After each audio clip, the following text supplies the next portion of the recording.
Assalamualaikum dan kembali lagi mendengarkan kisah-kisah seram di channel Seram Santai bersama dengan Syafa. Dan untuk episod kali ini, Syafa nak kongsikan dengan anda beberapa pengalaman seram pemancing.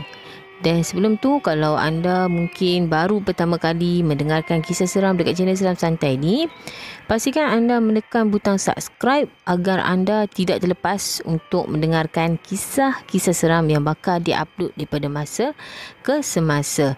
Okey, Syafa akan mulakan dengan kisah yang pertama. Kisah ini dialami oleh Wan dan juga pakcik dia ni. Yang mana pakcik dia ni dengar ada satu lubuk yang mana kawan pakcik dia ni pergi kat lubuk tu dapat banyak ikan. Untuk sampai ke kawasan ataupun lokasi lubuk tersebut memerlukan masa hampir kurang 40 minit lah. Walaupun dia berada dalam kawasan kampung tempat Wan dan juga pakcik dia ni menetap. Bila sampai je kat kawasan tu, sepatutnya air lubuk tu diceritakan oleh kawan pakcik dia ni jernih, tapi bertukar menjadi keruh mungkin sebab hujan baru selepas hujan. Selalunya kalau selepas hujan ni pergi menjali ikan memang banyak ikan lah Tapi malangnya pakcik dengan pakcik Wan ni dua-dua tak dapat ikan. Hanya dapat beberapa ekor, tak seperti yang digembar-gemburkan oleh kawan dia yang cakap kat situ banyak ikan Jadi letih lah kan, macam nak putus asa lah. Jadi tak apalah, pakcik dia cakap kita rehat dululah. Masa tengah rehat tu, Wan ni dia dengar bunyi salakan anjing tau. Dia dengar bunyi salakan anjing. Dia cuba cari daripada mana arah datangnya salakan tu. Bila dia toleh ke belakang, dia nampak ada seorang perempuan tengah jalan. Dan kat depan perempuan tu ada seekor anjing. Maksudnya diekori oleh anjing lah. Jadi selepas daripada tu hampir sampai ke kawasan perempuan tu jalan hampir dekat dengan tempat lubuk Wan dengan pakcik dia ni menjala. Perempuan tu senyum Perempuan ni sangat cantik, pakai baju kurung kedah berkain batik. Jadi jalan dia senyum. Senyuman dia ni daripada orang yang sangat cantik ni membuat pakcik dengan Wan dengan pakcik dia ni terpesona sebentar. Terpesona. Jadi pakcik dia ni perhatikan ke mana perempuan ni pergi. Bila perempuan ni pergi, dia tengok ada satu denai kat situ. Masuk perempuan tu melalui satu denai, masuk ke dalam satu kawasan tu. Jadi bapak saudara dia ni cakap, pakcik dia cakap, mungkin kita ni salah lubuk ni. Mungkin lubuk yang kawan dia cakap ni berada dekat dengan dekat kawasan yang perempuan tu lalu.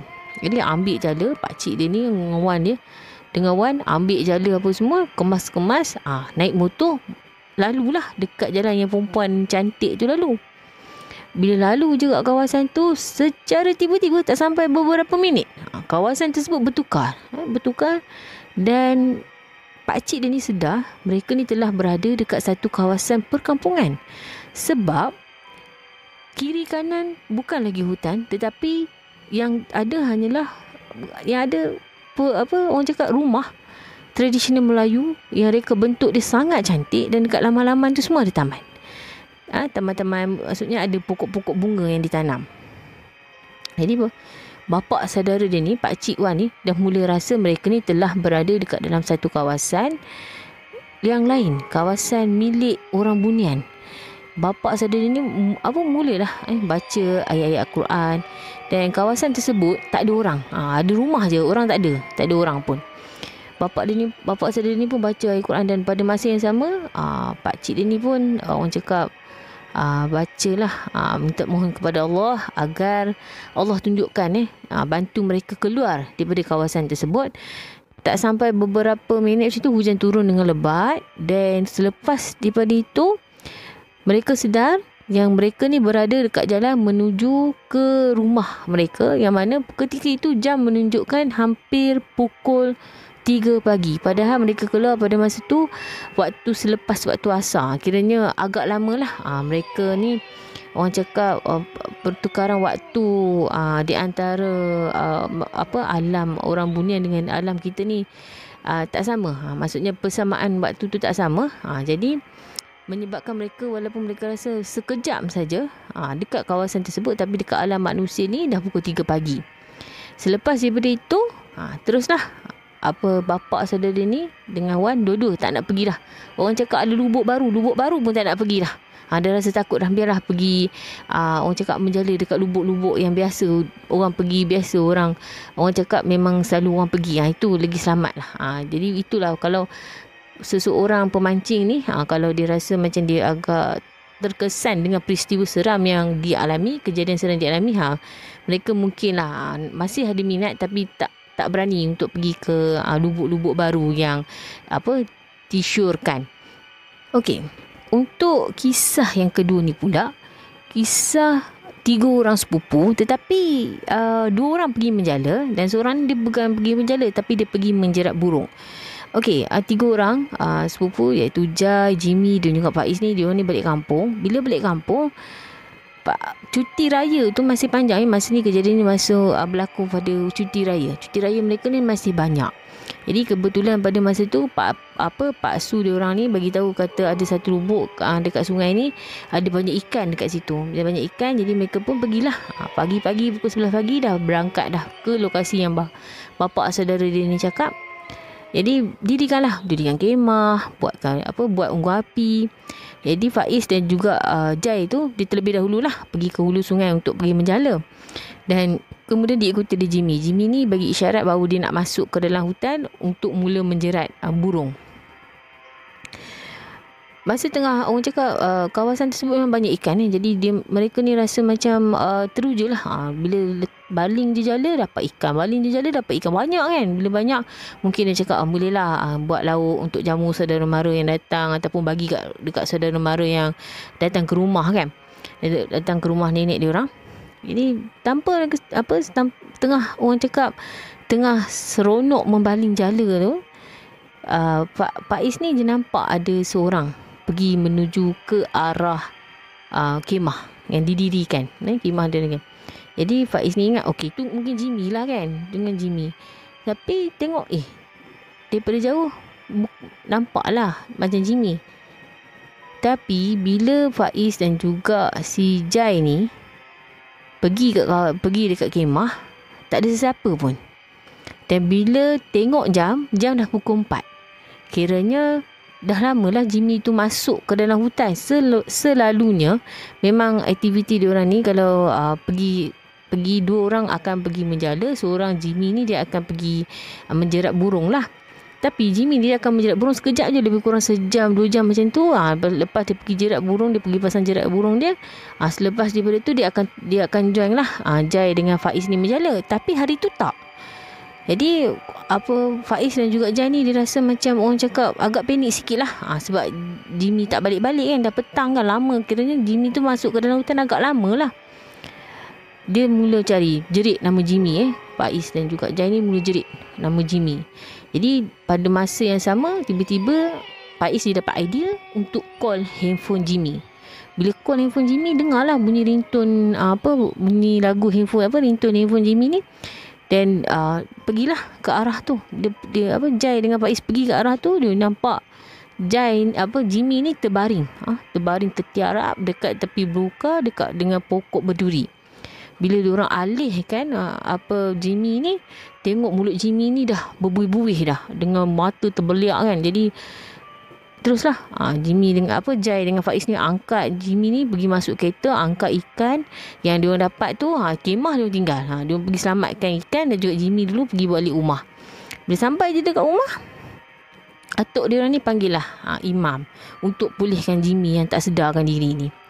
Bila pulih, masa proses nak pulih tu, Jimmy ni dia meracau-racau dulu meracau-racau sampailah dia kembali normal. Bila dia kembali normal, dia mula cerita. Cerita dia, Jimmy dia sampai je dekat kawasan tu, dia nampak ada satu istana besar, dan kat istana tu ada kolam ikan dan ikan melompat-lompat daripada kolam tersebut. Kemudian dia nampak banyak burung. Masa dia mula nak menjerat burung, masa tu dia telah disergah oleh orang tua yang ada tanduk di dahi, memarahi Jimmy sebab Jimmy dah masuk kawasan rumah dia, kawasan istana. Jimmy ni dah melakukan satu kesalahan, dan sebagai hukuman Jimmy ni kena rotan. Dan bila itu yang diceritakan lah, Jimmy cakap dia kena rotan. Bila dia kena rotan, dia terus tak sedar diri. Bila Faiz ni tengok kat belakang badan si Jimmy ni, memang betul lah ada birat-birat ataupun orang cakap lain-lain merah seperti tirotan. Dan selepas daripada itu, Jimmy ni dah tak berani lagi untuk pergi menjerat burung, tetapi hanya pergi mencari ikan sahaja. Untuk kisah yang ketiga ini, kisah ataupun pengalaman yang dialami oleh individu yang orang cakap hebat dalam memancing. Memang juara lah. Pergi memancing tak pernah lah tak dapat ikan. Mesti dapat ikan. Okey, kejadian ni berlaku di negeri Kelantan. Di kawasan orang cakap kawasan yang ada laut. Kawasan laut yang ada ceti. Yang orang cakap kat Kuala lah Lebih kurang kat kawasan Kuala macam tu. Jadi satu malam Man ni dia pergi mancing. Okey, malam tu lebih kurang pukul 9 malam macam tu, memang ramai lah mancing pada masa yang sama. Orang kiri kanan dia ni, orang pemancing lain yang dekat kiri kanan dia ni dah dapat ikan. Dia tak dapat ikan.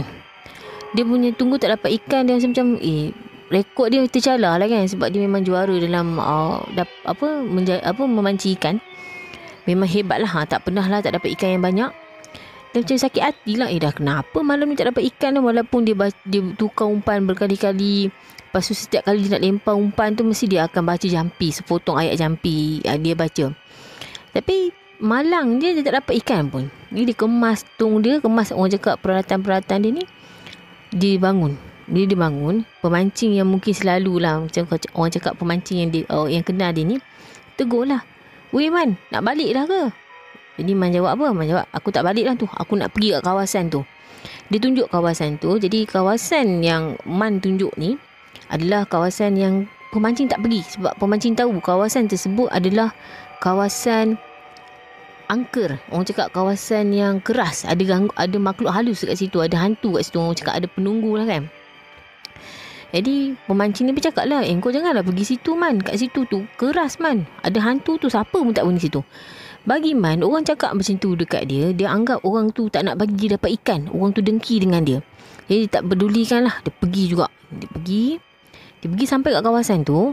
Ada pokok, tetapi dekat atas tanah tak ada sehelai pun. Orang cakap daun-daun kering, ranting ke, tak ada. Macam kawasan tersebut dijaga tau. Dia pun mulalah lempar dia punya umpan. Bila lempar dia punya umpan, zap, tak sampai 10 minit, terus ikan kerapu hampir 2 kilo makan dia punya umpan. Dia seronok lah si Man ni.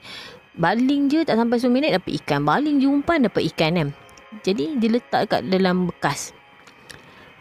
Tiba-tiba ada satu suara daripada belakang dia tegur dia. Banyak dapat ikan. Jadi Man ni pun toleh lah. Mungkin ada pemancing-pemancing lain nak tegur dia. Jadi tak ada siapa pun. Man toleh tak ada siapa pun. Dia terus dia mancing. Dia malas nak layan. Dia terus dia pancing. Dia dengar bunyi ada macam orang berjalan dekat belakang dia. Jadi Man ni sekali lagi dia anggap bahawa ada pemancing lain yang cuba nak ganggu dia. Man ni pun cakap lah, alah aku tak heran lah. Ini Man lah. Man ni tak takut tau. Dia cakap Man ni tak takut. Hantu datang pun aku boleh lempang lah laju-laju. Dia cakap macam tu. Dia terus juga mancing. Dia terus je melempar dia punya umpan. Jadi dah banyak dah ikan ni. Biasalah ada banyak sangat ikan, nak balik lah. Bila Man ni nak balik, dia angkat tong yang dia berisi ikan dia yang banyak dia dapat tadi. Jadi ringan. Dia rasa ringan tong dia. Bila dia buka je tong ikan yang dia letak tu, pergi mana ikan dia?